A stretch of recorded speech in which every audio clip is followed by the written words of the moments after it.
को एक नए ग्रह पर कॉलोनी बसाने के लिए एक स्टारशिप जिसका नाम एवलॉन है, वो अपने साथ 5000 यात्री और 258 जहाज के कर्मचारियों को पृथ्वी से एक ग्रह जिसका नाम होमस्टेड सेकंड है तक पहुंचाने के लिए 120 साल की एक बहुत लंबी यात्रा के लिए निकलता है। और सभी लोग जिंदा बचे रहें, इसीलिए सभी लोग जहाज के हाइबरनेशन पॉड्स में सोए होते हैं, जिसकी वजह से उनकी उम्र नहीं बढ़ती। ये जहाज ऑटो पायलट की स्थिति में अपनी यात्रा कर रहा होता है, लेकिन उसके रास्ते में उल्कापिंडों की बेल्ट आ जाती है जो जहाज से बारिश की तरह टकराने लगती है, और उस टक्कर की वजह से शिप की पावर रिबूट होती है। तो पता चलता है कि शिप के कई हिस्सों में खराबी आ गई है। ये शिप इतना ज्यादा एडवांस होता है, ये सभी खराबियों को अपने आप ठीक कर लेता है, पर एक यात्री जिसका नाम जिम है उसके पॉड को सही नहीं कर पाता, जिसकी वजह से शिप उसको जगाने की प्रक्रिया शुरू कर देता है। और जैसे ही वो जागता है, शिप का आर्टिफिशियल इंटेलिजेंस उसको जानकारी देते हुए बताता है कि आपकी यात्रा के 120 साल पूरे हो चुके हैं और अगले 4 महीने आप सभी लोगों के साथ इस शिप पर ही बिताएंगे,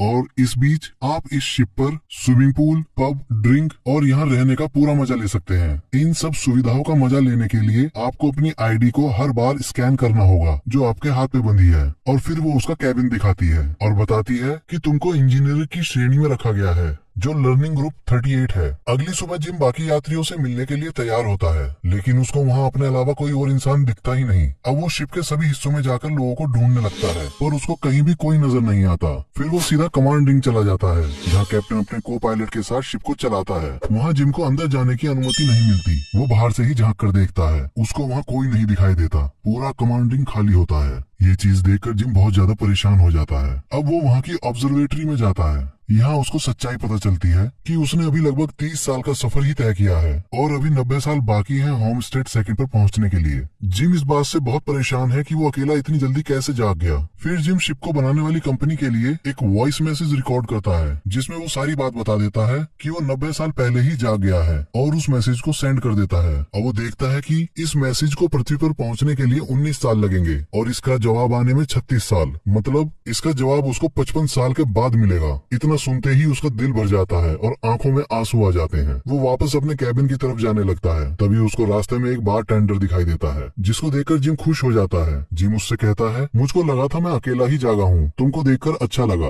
बार टेंडर अपना नाम आर्थर बताता है, लेकिन तभी जिम देखता है कि वो एक रोबोट है और फिर उदास हो जाता है। जिम उसको बताता है, मैं शिप की किसी तकनीकी खराबी के कारण टाइम से पहले जाग गया हूँ, लेकिन आर्थर कहता है कोई भी आज से 90 साल से पहले नहीं जाग सकता। तभी जिम कहता है, लेकिन मैं 90 साल पहले ही तुम्हारे सामने बैठा हूँ। जिम की कही बात और आर्थर की प्रोग्रामिंग मैच नहीं करती, इस वजह से आर्थर कुछ सेकंड्स के लिए हैंग हो जाता है। अगली सुबह वो नाश्ता करने के लिए कैफेटेरिया जाता है। वहाँ उसको पता चलता है कि वो सबसे निचले स्तर का यात्री है और कुछ भी अच्छा नहीं खा सकता, इसीलिए वो अपने लिए एक सिंपल कॉफी ऑर्डर करता है। तभी उसको आइडिया आता है, क्यों ना हाइबरनेशन पॉड को ठीक करा जाए। वो उसका मैनुअल ले लेता है और अपना टूल्स लेके पॉड को ठीक करने लगता है। वो उसको ऑन कर देता है और तुरंत उसमें लेट जाता है, लेकिन वो काम नहीं करता। अब वो क्रू के सदस्यों को जगाने की सोचकर उनके दरवाजे को खोलने की अनेकों कोशिश करता है, लेकिन कामयाब नहीं होता। वो देखता है कि शिप में और भी खराबियां आने लगी हैं। अब जिम आर्थर से कहता है कि वो इस शिप पे फंस गया है और यहीं बूढ़ा होकर मर जाएगा। आर्थर उसको समझाता है, एक दिन तो सबको भी मरना है, यहाँ तक कि मैं भी मर जाऊंगा। तुम अपनी सारी चिंता छोड़कर थोड़ी सी जिंदगी को जियो। जिम को उसकी बात समझ आ जाती है। फिर वो सबसे पहले वहाँ का सबसे लग्जरियस रूम को खोलता है। उसको देखकर वो बहुत खुश होता है। वो वहाँ बास्केटबॉल खेलता है, डांस करता है, ड्रिंक लेता है, रेस्टोरेंट जाता है, बहुत इंजॉय करता है। ये सब करते हुए एक अच्छा समय बिताता है, लेकिन खाना उसको अभी भी वही निचली श्रेणी वाला ही मिलता है। एक साल ऐसे ही बीत जाने के बाद वो वापस से परेशान होने लगता है।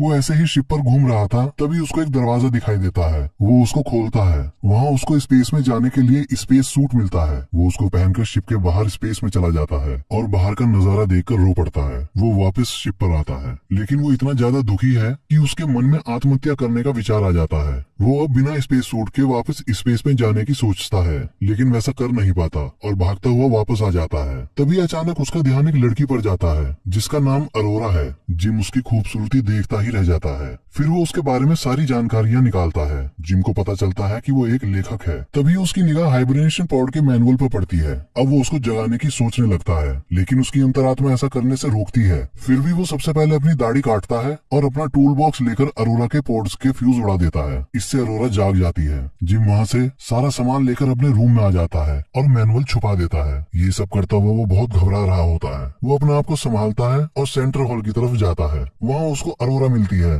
वो जिम से पूछती है कि यहाँ क्या हो रहा है। यात्रियों के जागने से 1 महीने पहले शिप के कर्मचारियों को जागना था, पर यहाँ तो कोई नहीं दिखाई दे रहा। जिम उसको बताता है कि सिर्फ हम ही जागे हैं और ऑब्जर्वेटरी में ले जाकर सब कुछ समझाता है कि अभी 89 इयर्स की ट्रेवलिंग बची है और शिप के कर्मी दल एक हाइबरनेशन रूम में सील्ड है और वो रूम बहुत ज्यादा स्ट्रांग है। मैंने सारे तरीके आजमा लिए हैं पर उनका रूम नहीं खोल पाया। अरोरा उससे पूछती है कि तुम कब जागे। जिम बताता है 1 साल और 3 हफ्ते। उसकी बात सुनकर वो घबरा जाती है और वापस अपने पोर्ट में जाने के लिए भागती है। जिम उसको पकड़कर समझाता है ये पोर्ट्स हमको दोबारा नहीं सुला सकते, बस सोते हुए हमें रख सकते हैं, क्योंकि हाइबरनेशन में जाने से पहले हम बहुत सारी प्रक्रियाओं से गुजरे थे, यहाँ वो सब नहीं है। तभी अरोरा कहती है कि कोई ना कोई रास्ता या तरीका तो होगा। फिर वो जिम को गुड नाइट बोलकर अपने रूम में चली जाती है। फिर जिम आर्थर के पास जाकर उससे वादा लेता है कि वो कभी अरोरा को ये नहीं बताएगा कि उसको मैंने ही जगाया है। अगली सुबह अरोरा जागती है और सूचना केओस से वापस पॉड्स में जाने के लिए पूछती है, पर उसको कोई मदद नहीं मिलती। तभी जिम वहाँ आकर उसको नाश्ते के लिए कैफेटेरिया ले जाता है, जहाँ वो हमेशा की तरह पनीर ही खाता है। लेकिन अरोरा श्रेणी 1 की यात्री होने की वजह से उसको गोल्ड क्लास नाश्ता मिलता है। और जैसे ही उसको पता चलता है कि जिम साल भर से यही साधारण नाश्ता खाता आया है, तभी वो उसके लिए अपने जैसा नाश्ता ले लेती है। फिर अरोरा उससे कहती है कि कोई ना कोई रास्ता तो होगा, हमें वापस सोना चाहिए। जिम उसको बताता है कि कोई रास्ता नहीं है, मैंने इस 1 साल में सब कुछ ट्राई कर लिया है।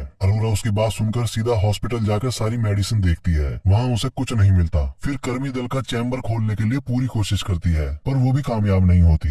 दूसरी तरफ जिम देखता है कि शिप की और भी चीजें खराब होने लगी हैं। इधर अरोरा अपनी बायोग्राफी लिखनी शुरू कर देती है और उसकी शुरुआत वो अपने स्पेस में जागने से करती है। साथ ही अरोरा जिम का इंटरव्यू लेती है। जिम पूछता है क्यों? अरोरा कहती है तुम हिस्ट्री का पहला हाइबरनेशन पॉड फेलियर का केस हो, और उससे पूछती है तुमने पृथ्वी क्यों छोड़ी। जिम बताता है कि पृथ्वी पर अब कोई चीज खराब हो जाती तो लोग उसको बदल देते। मैं एक मैकेनिक हूँ, मुझको चीजें ठीक करना और बनाना पसंद है। मैं इस नए ग्रह पर अपने हाथों से अपना घर बनाता और एक नई शुरुआत करता। फिर जिम अरोरा से पूछता है कि तुमने आने जाने का टिकट क्यों लिया। वो बताती है मैं कॉलोनी में 1 साल रहकर वापस पृथ्वी पर जाती और मैं एकमात्र लेखक होती जो दूसरी दुनिया जाकर वापस आती। फिर मेरे पास एक ऐसी कहानी होती जो कोई और कभी बता ही नहीं पाता, लेकिन अब वैसा नहीं हो सकता। कहकर अरोरा उदास हो जाती है और जिम से पूछती है हम यहाँ और क्या क्या कर सकते हैं। जिम उसको आर्थर से मिलाता है। वो बास्केटबॉल खेलते हैं, डांस करते हैं, मूवी देखते हैं, दोनों बहुत एंजॉय करते हैं। फिर एक दिन दोनों आर्थर के पास ड्रिंक ले रहे होते हैं तो अचानक से अरोरा को याद आता है कि इस शिप पर उसकी जिंदगी बर्बाद है और फिर वो वहाँ से उदास होकर चली जाती है। फिर जिम उसके लिए एक एम्पायर स्टेट बिल्डिंग का मॉडल बनाता है, जिसको देखकर अरोरा बहुत खुश होती है। फिर कुछ दिनों के बाद जिम अरोरा को डिनर डेट के लिए पूछता है। अरोरा हाँ बोल देती है। अब दोनों शाम को तैयार होकर आर्थर के पास जाकर ड्रिंक करते हैं। फिर वो रेस्टोरेंट में डिनर करते हैं। तभी अरोरा अपने पास्ट के बारे में बताती हुई उदास हो जाती है। फिर जिम उसको डेट का सरप्राइज देने के लिए उसको स्पेस सूट वाले चैम्बर में ले जाता है। वो खुद सूट पहनकर उसको भी पहनने के लिए बोलता है। अरोरा अपनी ड्रेस उतारकर उस सूट को पहन लेती है और जिम के साथ शिप के बाहर आकर स्पेस में चली जाती है। वो नजारा अरोरा को इमोशनल कर देता है। वो वापस आकर जिम को किस करती है। फिर वो जिम के साथ उसके रूम में जाती है और दोनों एक दूसरे के कपड़े उतारकर उन लम्हों में खो जाते हैं। अगली सुबह कैफेटेरिया में वो दोनों अपने आप को नहीं रोक पाते और वहीं इंटीमेट हो जाते हैं। अब वो दोनों एक दूसरे के साथ अपनी लाइफ एंजॉय करने लगते हैं। साथ ही अरोरा अपनी बुक लिखना जारी रखती है। वो अपना हर एक लम्हा उसमें लिखती है। कुछ समय के बाद उनका शिप अर्काटूरस तारे के करीब से गुजरता है। अरोरा को वो नजारा बहुत खूबसूरत लगता है और वो होता भी है। तभी जिम अरोरा से कहता है ये ब्रह्मांड का तोहफा है तुम्हारे लिए, और उसको जन्मदिन की बधाई देता है। अरोरा उसे किस कर लेती है और वो उसका जन्मदिन सेलिब्रेट करता है और फिर आर्थर के पास जाकर शैंपेन पीते हैं। जिम अरोरा को एक और सरप्राइज देने के लिए उसको आर्थर के पास छोड़कर बाथरूम में आ जाता है। वो अपनी जेब से रिंग निकालता है। आज वो अरोरा को शादी के लिए प्रपोज करने वाला है। इधर आर्थर अरोरा से कहता है आज का दिन मुझे याद है, ठीक 1 साल पहले जिम तुमसे मिलने के लिए बहुत ज्यादा उतावला था। जिम ने कई महीने सिर्फ इस बात को सोचने में लगा दिए कि तुमको जगाए या नहीं। अरोरा उससे पूछती है क्या जिम ने मुझे जगाया है। आर्थर कहता है हाँ। आर्थर की बात सुनकर अरोरा का दिल जैसे बैठ जाता है। अब वो ये बात जिम से पूछती है। जिम उसको अब सच्चाई बता देता है। अब जैसे ही अरोरा उसकी बात सुनती है उसका शरीर कांपने लगता है। उसको इतना बड़ा धक्का लगता है कि उसकी आंखों के आगे अंधेरा छा जाता है। उसका दिमाग काम करना जैसे बंद कर देता है। वो जिम के रूम में जाकर गुस्से में तोड़फोड़ करती है और बहुत ज्यादा रोती है। जिम उससे बात करने की बहुत कोशिश करता है पर अरोरा उसकी शक्ल भी देखना पसंद नहीं करती। वो इतनी ज्यादा फ्रस्ट्रेटेड हो जाती है कि एक रात अचानक उसको बहुत मारती है। वो मारते मारते गुस्से में एक लोहे की रॉड उठा लेती है, लेकिन अचानक से रुक जाती है और वो पूरे शिप पर पागलों के जैसे घूमती रहती है, मानो जैसे अपने टूटे दिल मुश्किल के हिस्सों को ढूंढ रही हो।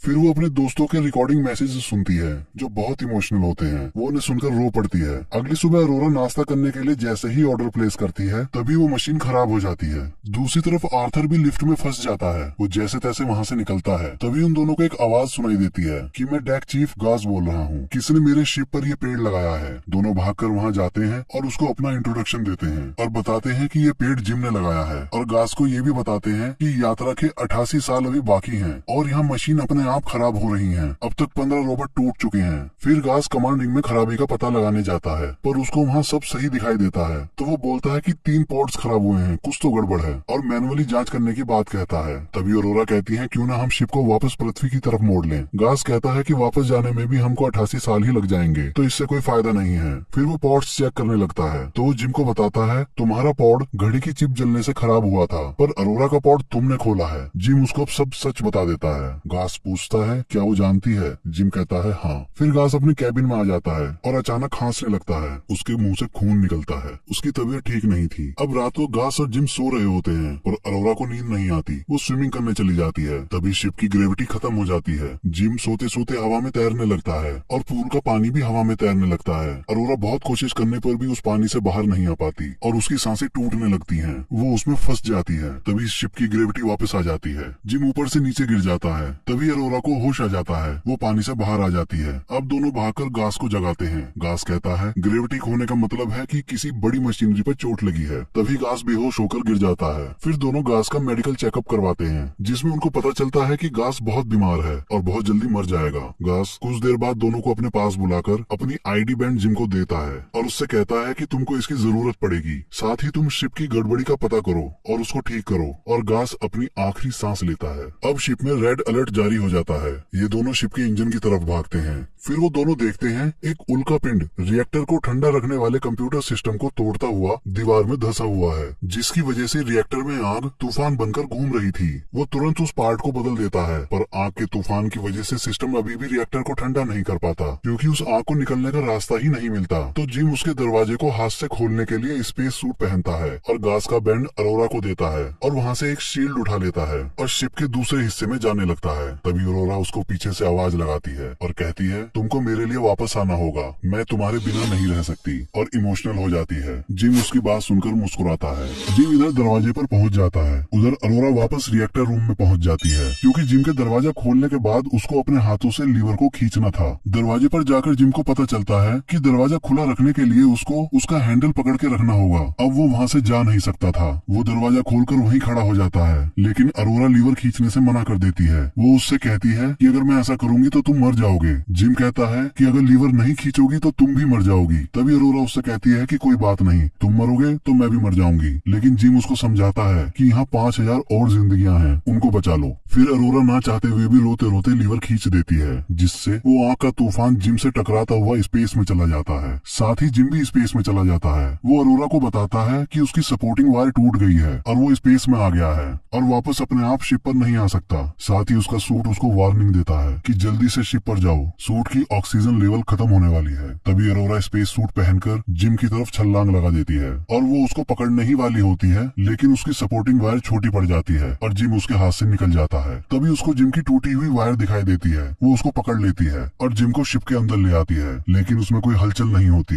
तभी वो उसको मेडिकल चेकअप के लिए ऑटोडॉक पर लिटा देती है। वो मशीन उसे मरा हुआ घोषित कर देती है। इतना सुनते ही अरोरा रो पड़ती है। तभी वो गास की आईडी यूज करके उसको फिर से जिंदा करने वाली सारी प्रक्रियाओं को एक साथ जिम के शरीर पर चला देती है। मशीन एक साथ उसके शरीर पर काम करने लगती है, पर जब उनका कोई असर दिखाई नहीं पड़ता अरोरा टूट जाती है। लेकिन तभी जिम सांस लेता है और अरोरा की जान में जान आती है। वो उसको बहुत सारी किस करती है। अब शिप पहले की तरह काम करने लगता है। फिर गास के शरीर को स्पेस के नियम के अनुसार उसका अंतिम संस्कार करते हैं। फिर जिम अरोरा को बताता है कि हाइबरनेशन की जगह हम ऑटोडॉक में भी हाइबरनेशन की तरह सो सकते हैं। अरोरा कहती है ये सिर्फ एक ऑटोडॉक है। जिम कहता है हाँ, क्योंकि इसमें तुम सोने वाली हो और होमस्टेड सेकंड पर जाओगी, अपनी किताब लिखोगी और अपनी यात्रा पूरी करोगी। अरोरा कहती है तुम यहाँ अकेले पड़ जाओगे। जिम कहता है मैं पहले से ही अकेला हूँ और मैं तुमसे यहाँ रोज मिलने आया करूंगा। अब जिम आर्थर के पास अकेला बैठा होता है। वो उससे बात कर रहा था। तभी पीछे से अरोरा आती है। जिम उससे कहता है कि कुछ है जो मैं तुमको बहुत समय से देना चाहता था।